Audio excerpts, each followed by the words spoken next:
안녕하세요. 대치아이디 최주영입니다. 오늘은 2025 경희대학교 합격생은 누구일까를 소재로 한번 달려보도록 하겠습니다. 너무 오랜만에 제가 유튜브로 찾아왔죠. 물론 자기소개서로 영상을 찍긴 했지만 중앙대 이후 너무 오랜만이었던 것 같아요. 그만큼 제가 바빴지만 철저하게 준비했으니까 오늘 영상 끝까지 시청 꼭 부탁드립니다. 제 소개드리겠습니다. 저는 인지대학교 의과대학을 졸업을 하고 의사면허증을 취득한 후에 지금은 성균관대학교 로스쿨을 다니고 있습니다. 이러한 이력을 바탕으로 면접, 자기소개서, 컨설팅 등을 주력으로 해오고 있습니다. 오늘 목차는 이렇게 됩니다. 학생부 교과 전형을 분석할 것이고요. 우리 경희대학교 학생부 종합 전형인 네오 르네상스 전형에 대해서 분석을 할 건데, 자, 각각에 대해서 모집 인원, 응시 자격, 서류 반영, 수능 최저 등등등을 볼 건데 여러분 벌써 졸리죠? 제가 이런 거 꼭 읽어줄 필요 있을까요? 그쵸. 모집 요강만 봐도 우리가 볼 수 있는 것들은 저는 읽어주지 않을 겁니다. 자, 그러면 저는 오늘 어떻게 진행할 건가? 자, 다음 슬라이드 한번 보실게요. 무미건조하게 읽어주는 거 저 너무 싫어합니다. 자, 모집 요강 읽어주는 책 읽어주는 남자 아니죠? Nope. 오로지 오늘은 합격을 위한 핵심만 알려주고 영상만 봐도 실질적으로 도움이 될 수 있도록 준비해 보았습니다. 제가 핵심만 알려드린다고 했죠? 그러면은 지금 교과 전형하고 학생부 종합 전형 말씀드릴 건데 교과 전형에선 그래서 제가 커트라인이 올라가는지 내려가는지 제가 말씀드려야겠죠? 그리고 학생부 종합 전형은 어떻죠? 지금 여러분들 내신 이미 정해졌죠? 생활기록부 거의 다 완성됐죠? 그러면 역전을 할 수 있는 단 하나의 요소는 뭐죠? 면접이죠. 제가 오늘 면접 꿀팁 대방출하겠습니다. 자, 정리할게요. 커트라인 올라가는지 내려가는지 거기다가 학생부 종합 전형 면접 꿀팁까지 오늘 한번 가보도록 하겠습니다.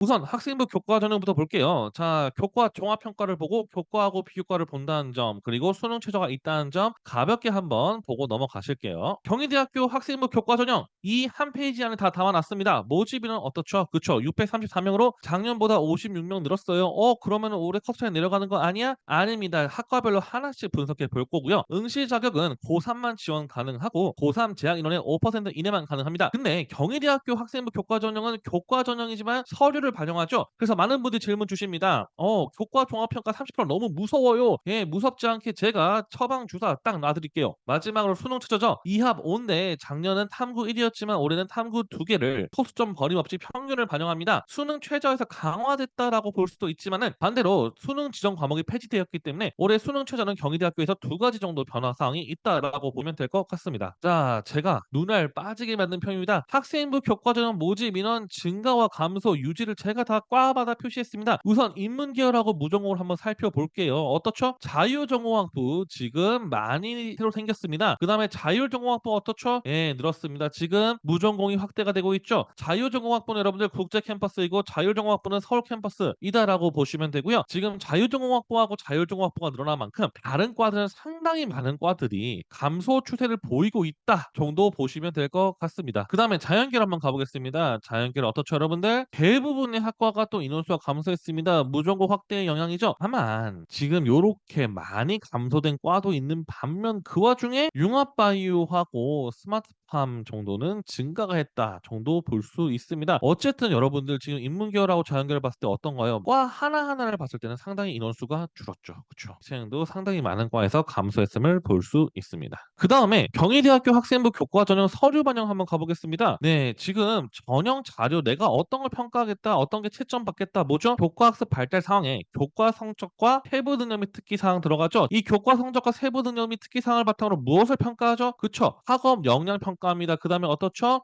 진로 역량 평가합니다. 자, 전형자료 요약하면 이런 거예요. 경희대학교는 이런 거예요. 오로지 나는 내신 성적만 보지 않겠다. 세특과 교과 성적을 통해서 해당 학생이 어떤 과목을 들었고 우리 학과와 관련된 과목의 성적은 어떻고 그리고 자기 주도성을 가지고 했는지 이런 것들을 평가하겠다 정도로 보시면 될 것 같습니다. 제가 앞서 약속드린 거 있었죠? 교과 전형 어떻게 될지 제가 예상을 해볼게요. 제가 하나하나 다 분석을 해봤습니다. 커트라인 상승 요소 세 가지 있습니다. 무전공이 확대가 됐기 때문에 상당수 과들의 인원수가 감소했습니다. 교과 전형은 인원수에 상당히 예민하게 반응을 합니다. 감소한 과들은 커트라인이 상승할 것입니다. 자, 두 번째로 과탐이 두 개 평균 반영하는 등 수능 최저가 강화된 요소가 있었죠. 이 부분 역시 커트라인 상승 요소로 작용을 할 겁니다. 세 번째로 한양대학교 수능 최저 신설.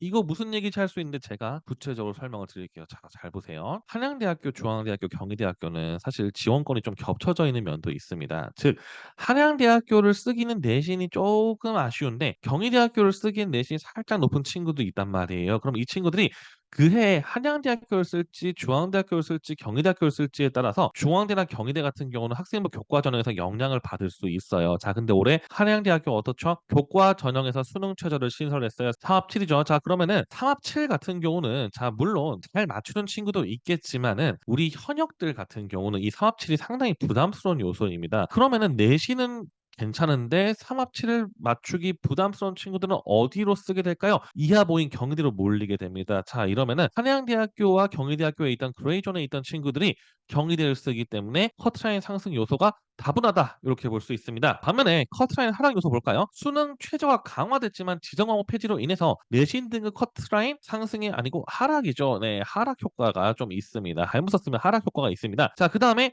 의대 증원으로 인한 생명과학 계열 같은 경우는 내신 등급 커트라인이 하락할 수 있는데 요거는 해당된다 하더라도 생명과학 계열 정도이고요. 전반적으로 봤을 때 의대 증원 효과가 경희대학교에 엄청난 영향을 미칠 것 같지 않습니다.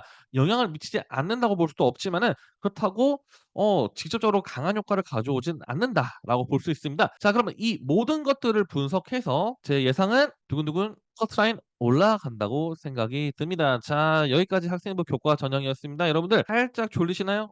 졸릴 수도 있는데 자, 집중하십시오. 집중하세요. 학생부 종합 전형 들어갑니다. 자, 학생부 종합 전형에서 제가 면접 꿀팁까지 방출하는데 지금 면접 꿀팁을 넘어서서 이것만 제대로 보고 연습해도 정말로 합격 확률이 올라갈 수 있는 그런 준비 자료들 제가 해 왔습니다. 자, 한번 가 보시죠.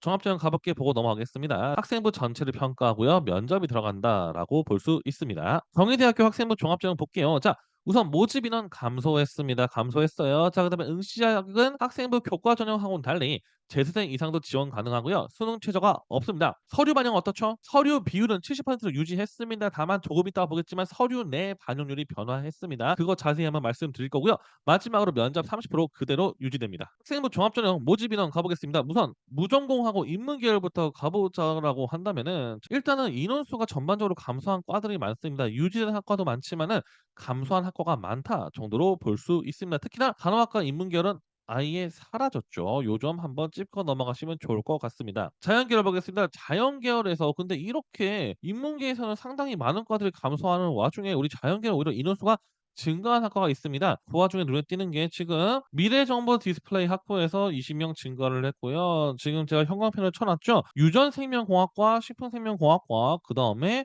융합바이오 신소재, 스마트팜 같은 경우는 증가했습니다. 자, 지금 어떤 특징을 가지고 있죠? 지금 바이오 관련 학과들의 인원수가 많이 증가했어요. 자, 요 부분 조금 이따가 구체적으로 설명을 드려 볼게요. 예체능은 크게 변화는 없는데 좀 감소한 학과가 눈에 띈다라고 볼 수 있습니다. 우리 학생부 종합전형 네오 르네상스 전형 저 이거 발음하기 너무 어려워요. 하여튼 이 네오 르네상스 전형 서류 평가 요소가 변화했습니다. 작년 같은 경우는 학업 역량 30%, 진로 역량 50%, 공동체 역량 20%인데 올해 어떻죠? 학업 역량이 40%로 증가했습니다. 지금 학생부 종합 전형에서 사실은 서류를 봐야 되는데 서류에서 사실은 많은 요소들이 해가 갈수록 없어졌어요. 그만큼 학생부 종합 전형에서 뭔가 학생들을 판별할 요소가 상당히 줄어들고 있는데 그럴수록 학업 역량과 같은 내신적인 비율을 좀 올리지 않았나라고 생각이 듭니다. 자, 그리고 평가 척도는 그쵸. 6단계로 평가한다라고 볼 수 있습니다. 요 부분은 제가 지금 매우 글씨가 작게 적혀 있는데 요 슬라이드 같은 경우는 제가 아이디에 카페에 아이디에 밴드에 올려드릴 테니까는 한번 보실 분은 자세히 보시면 될 것 같고요. 어쨌든 핵심은 뭐다? 학업 역량 비중이 올라갔다라고 볼 수 있습니다. 제가 아까 말씀드렸는데 이 학업 역량 요소 왜 올릴까요? 저는 이렇게 생각을 해요. 좀 더 내신에 대해서 가중치를 두지 않을까? 물론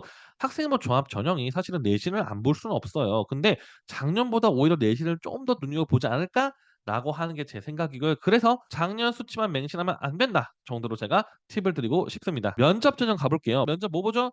공통 질문, 지원 동기, 가치관, 인성 등 질문을 하고요. 그다음에 생기부 기반 면접 정도로 보시면 될 것 같습니다. 자, 근데 요거를 넘어서 지금 변동률 오른쪽 표에 있는 변동률 한번 보실까요? 변동률이 뭘까요, 여러분들? 예, 맞습니다. 변동률 이런 거예요. 면접을 보기 전에는 합격권 밖에 있다가 면접을 통해서 합격권으로 들어왔다. 즉 면접 역전을 했다. 면접 역전 비율 어떻죠? 그쵸? 지금 20% 정도 되죠? 여러분들 네오 르네상 전형 면접 매우 중요합니다. 지금 면접밖에 안 남았죠? 자, 면접 꿀팁 드려볼게요. 자, 들어갑니다. 여기까지 시청한 분들을 위한 면접 꿀팁 들어가니까 자, 보실게요. 지원 동기 보겠습니다. 왜 경희대학교 A학과에 지원하였는가라고 하면 여러분들 세 가지 요소가 반드시 녹여져야 됩니다. 답변에 일단 경희대학교라는 이유가 있어야 되죠. 자, 두 번째로 왜 A학과인지 A학과라는 이유가 있어야 되고요. 세 번째는 내가 왜 경희대학교이고 왜 A학과인지 생활기록부에 녹여져 있어야 됩니다. 그쵸? 자세히 한번 예시를 들어볼게요. 저런 질문이 나오면 저는 요렇게 대답하겠습니다. 저는 고등학교 시절 B라는 활동을 했습니다. B라는 활동은 무엇을 하는 활동이었습니다. 자, 일단은 밑밥을 깔았죠. 자, 그다음에 활동을 통해 X라는 것을 해보고 싶어졌고 이때 Y가 중요한 요소임을 알게 됐습니다.라고 함으로써 중요한 요소 두 가지 제가 뽑아냈죠. 자, 세 번째 가볼게요. X라는 것이 해보고 싶어졌기에 A학과에 지원을 하였고 A학과라는 이유 들어갔죠. 자, 그다음에 Y라는 요소는 경희대학교 땡땡 프로그램에서 잘 뒷받침하고 있기에 라고 함으로써 여러분들 어떻죠? 경희대학교라는 이유와 동시에 내가 경희대학교에 대해서 조사해 봤어요 라고 하는 애착까지 드러나 있죠. 그래서 경희대학교 A학과에 지원하게 되었습니다 라고 했습니다. 자, 그리고 이 B라는 활동은 생활기록부에 녹여져 있는 활동이어야 됩니다. 그럼 이렇게 답변하면은 세 가지가 다 들어가 있죠. 요렇게 답변하시면 정말 퍼펙트합니다. 한번 요렇게 준비해 보시길 바랍니다. 두 번째입니다. 가치관하고 장단점에 대해서 가볼게요. 지원자의 가치관과 장단점에 대해 설명하시오라고 되어 있습니다. 자, 제가 팁 드릴게요. 가치관과 장점은 연결되어 있어야 됩니다. 가치관과 장점은 당연히 생기부 사례로 뒷받침이 되어야 합니다. 세 번째, 장점과 단점은 동전의 양면이어야 하고요. 이거 뒷부분에서 좀 더 말씀드릴게요. 네 번째, 단점은 이미 보완을 했거나 학과 공부에 도움이 되어야 합니다. 자, 근데 보완을 했다는 스토리보다는 학과 공부에 도움이 되는 스토리로 빼보면 좋을 것 같습니다. 한번 가볼게요. 제가 예시 답변 한번 만들어 봤습니다. 제 가치관은 결자 해지로 시작한 일은 끝까지 책임지는 것입니다. 자, 가치관 얘기했죠. 자, 두 번째 줄. 이러한 가치관을 바탕으로 한 저의 장점은 책임감이 강하다는 것입니다. 가치관하고 장점이 연결되어 있죠. 왜 가치관하고 장점을 연결시켜야 되냐면은 이 가치관을 통해서 내 인생의 행동이 결정되잖아요. 그리고 행동이 결정되기 때문에 이게 장점으로 드러난단 말이에요. 가치관하고 장점을 연결시키지 못하면은 그 학생은 언뜻 보기에 가치관대로 살지 않은 학생처럼 보일 수 있어요. 그래서 가치관하고 장점 연결시켜야 되고요. 여기서 장점에 대한 사례를 생기부에서 얘기를 해줘야죠. 실제 저는 고등학교 2학년 자율활동으로 한 A라는 활동에서 땡땡땡한 활동을 하며 책임감을 드러내었습니다라고 했는데 제가 왜 아까보다 자꾸 생활기록부를 바탕으로 예시를 들어야 된다라고 하면은 여러분들 자 이런 거예요. 자, 내가 변호사예요. 만약에 변호사인데 판사가 왜 변호사는 무죄인가요? 변호사의 의뢰인은 무죄인가요?"라고 했을 때 변호사가 판사님 딱 보니까 무죄 아닙니까?" 무죄예요. 왜냐하면 무죄이기 때문이죠. 엄청 없어 보이죠. 여러분은 여러분이 이 학교에 들어가야 됨을 변호하는 변호사예요. 스스로의 대리인이죠. 그리고 교수님들은 판사예요. 그럼 판사에게 변호사가 어필을 하려면 어떻게 해야 되죠? 사례, 예시, 근거가 있어야 돼요. 그리고 그 근거는 교수님들 손에 있는 그 생활기록부란 말이에요. 그쵸? 그렇기 때문에 항상 장점을 얘기하든 무슨 사례를 얘기하든 항상 생기부에서 가져와야 됩니다. 자, 그래서 이렇게 생기부에서 사례 예시해 줬죠. 이제 단점 얘기해야 되죠. 자, 반면 이렇게 책임감이 강하기에 일에 있어서 신중을 기하는 바 일처리가 다소 느리다는 단점이 있습니다라고 했는데 자, 봐 보세요. 조금 이따도 말씀드리겠지만 여러분들 면접에서 제일 첫 번째 중요한 거는 자, 제가 저번 영상에도 이제 대표님하고 말씀드렸는데 면접에서 제일 중요한 건 첫 번째는 경청이에요. 자, 두 번째 중요한 게 뭐냐면요. 솔직함인데 솔직함을 드러내는 범주가 너무나 중요해요. 실제로 단점이라고 내가 단점을 다 얘기하는 바가 아니라 제가 의대 입학했을 때 1 학년 때 제가 좀 어리멍멍했어요. 그러다 보니까는 좀 실수도 많이 하고 그랬는데 어느 날 선배가 와서 그런 말을 하는 거예요, 저한테. "주영아, 편하게 한다고 진짜 편하게 하면 안 돼." 제가 그날 머리를 띵 맞았거든요. 여러분들 단점을 편하게 얘기를 한다고 정말로 편하게 얘기하면 안 됩니다. 단점은 자, 그다음 가 볼게요. 이렇게 다소 느리지만 돌다리도 두드려 보는 습관은 B 학문을 공부하는 데 오히려 도움이 될 것입니다라고 함으로써 사실 이건 장점이에요. 같은 단점을 정해야 되는 거예요. 이해되셨나요, 여러분들? 그리고 마지막에 이유까지.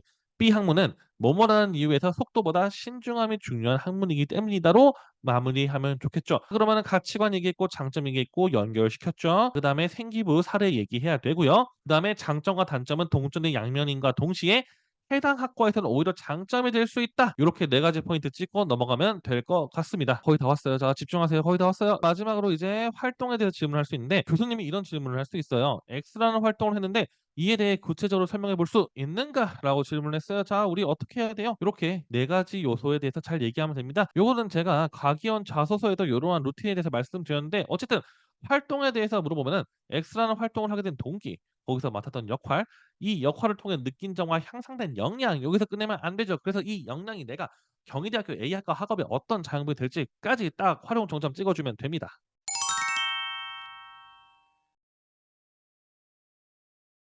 너무 고생했습니다. 여기까지. 지금까지 제가 학생부 교과, 학생부 종합 설명드렸고요. 지금 뒤에 있는 슬라이드는 교과 전형 입시 결과 새 슬라이드 넣어 놨고요. 이거는 다 카페나 아이디에서 확인할 수 있습니다. 그다음에 학생부 종합 전형 네오 르네상스 전형 발음 어려워요. 결과 3개 넣어 놨습니다. 네. 요렇게 되고요. 물론 입학처에 있는 것도 좋지만 자, 우리 IDA의 걸작 중에 하나죠. IDA 수시 배치표죠. IDA 수시 배치표를 보면은 네, 작년 커트라인 뭐 그리고 한 3 년치에 가까운 혹은 신설학과를 제외하고는 많은 학과들이 이제 3 년치 정도의 이상의 정보를 담고 있습니다. 자, 한번 볼게요.